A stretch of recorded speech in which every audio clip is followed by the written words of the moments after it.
2025년 서울에서 집을 산다는 거 가능한 이야기일까요? 집값은 여전히 비싸고 전세는 ner뛰고 대출도 쉽게 나오지 않죠. 특히 무주택자분들에게 이게 정말 인생 최대의 고민일 거예요. 지금 사야 되나? 기다려야 하나? 정말 쉽지 않은 문제입니다. 제가 상담하면서 제일 많이 듣는 이야기가 서울에서 결혼하고 아이 키우고 싶은데 도저히 감이 안 잡혀요. 혹은 집값이 너무 높아서 엄두가 안 납니다 라는 이야기입니다. 정말 많은 분들이 막막함을 느끼고 계시죠. 그래서 오늘 영상에서는 그 고민들을 확실하게 정리해 드릴게요. 예산은 어떻게 잡고, 입지는 뭘 기준으로 보고, 전세 끼고 사는 게 맞는지, 실거주가 맞는 건지, 오늘 영상 하나면 방향이 잡히실 겁니다. 먼저 꼭 드리고 싶은 말씀은 내 집 마련은 언제보다 어떻게가 훨씬 중요하다는 겁니다. 타이밍을 잡겠다고 기다리거나 기회 놓치시는 분들이 정말 많습니다. 실제로 요즘처럼 대출 규제가 강할 때도 자산과 소득 기준을 제대로 계산해 내 상황에 맞게 접근한 분들은 서울에 집을 잘 마련하고 계세요. 핵심은 내 상황에 맞는 전략을 아는 거예요. 그럼 예산부터 계산해 볼게요. 자산 기준은 본인이 가진 현금의 3배입니다. 예를 들어 내가 가진 돈이 1억이라면 자산 기준은 3억, 3억대 아파트를 구매 가능합니다. 소득 기준은 매달 남은 돈, 여유자금 곱하기 60% 나누기 50만원 곱하기 1억입니다. 여기서 60%는 제가 정한 안전마정 기준입니다.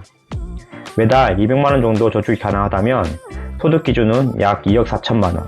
그러면 2억 4천만원 이하에서 집을 사는 게 현실적인 것이죠.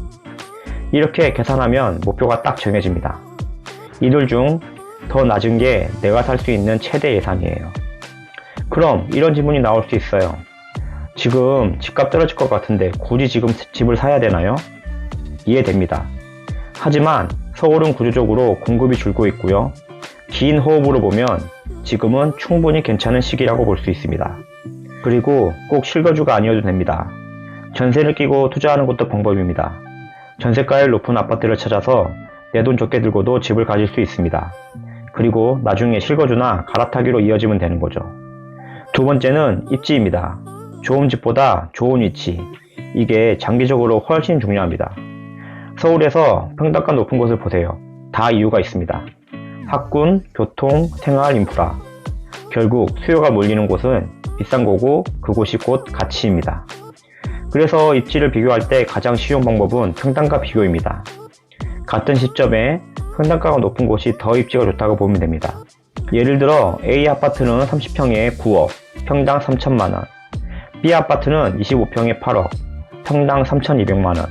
가격만 보면 비슷하지만 B가 입지가 더 좋을 수 있다는 거죠. 물론 입지는 평당가만 보면 안 되는 거 아니냐 이런 얘기도 있을 수 있습니다. 맞습니다. 하지만 평당가는 시장 수요가 반영된 결과니까 무시할 수 없는 강력한 기준입니다. 고객노노, 리치고, 아실 같은 앱을 써보세요. 분위기 지도 기능을 켜면 평당가가 색깔별로 구분이 돼서 한눈에 파악이 됩니다. 이건 진짜 꿀팁입니다. 마지막으로 실행력. 아무리 공부를 많이 해도 행동하지 않으면 아무 의미 없습니다. 많은 분들이 정보는 많은데 막상 실행을 못하세요. 이유는 딱 하나. 무섭고 막막하니까요. 그래서 유튜브를 찾아보거나 강의를 많이 수강하시더라고요. 저도 당연히 처음에는 그렇게 진행을 하였습니다. 근데 어느 순간부터는 너무 뻔한 이야기, 나와 상황에 맞지 않는 것들을 계속 들어야 하는 부분이 있었습니다. 나는 지금 무주택자에 현금이 1억밖에 없는데 서울 상급지에 대한 설명을 듣고 있으니 뭔가 허탈한 기분이 들었습니다. 나의 상황에 맞게 누군가가 조언을 듣고 싶은데 강사님을 오프라인에서 만나서도 뭘 어떻게 물어봐야 될지 하나도 몰라서 그냥 돌아오는 경우가 다반사였습니다. 그래서 요즘은 1대1 맞춤 코칭이나 컨설팅을 많이 받습니다. 전문가랑 많이 하면 훨씬 수월하고 빠르기 때문입니다. 한 분은 청약에 대해서 하나도 몰랐습니다. 그런데 지금은 집을 계약하고 입주 준비까지 완료하였습니다. 이유는 옆에서 같이 도와준 사람이 있었기 때문이죠. 그런데 그런 건 비싸지 않나요? 부담이 될 수도 있죠. 하지만 수천만 원, 많게는 몇 억에 대한 결정을 해야 되는데 몇십만 원 투자하는 건 오히려 이득이라고 생각합니다. 비용이 부담된다면 지인 중 부동산을 잘 아시는 분들께 조언을 받거나 무료 커뮤니티 시작해보는 것도 좋을 것 같습니다.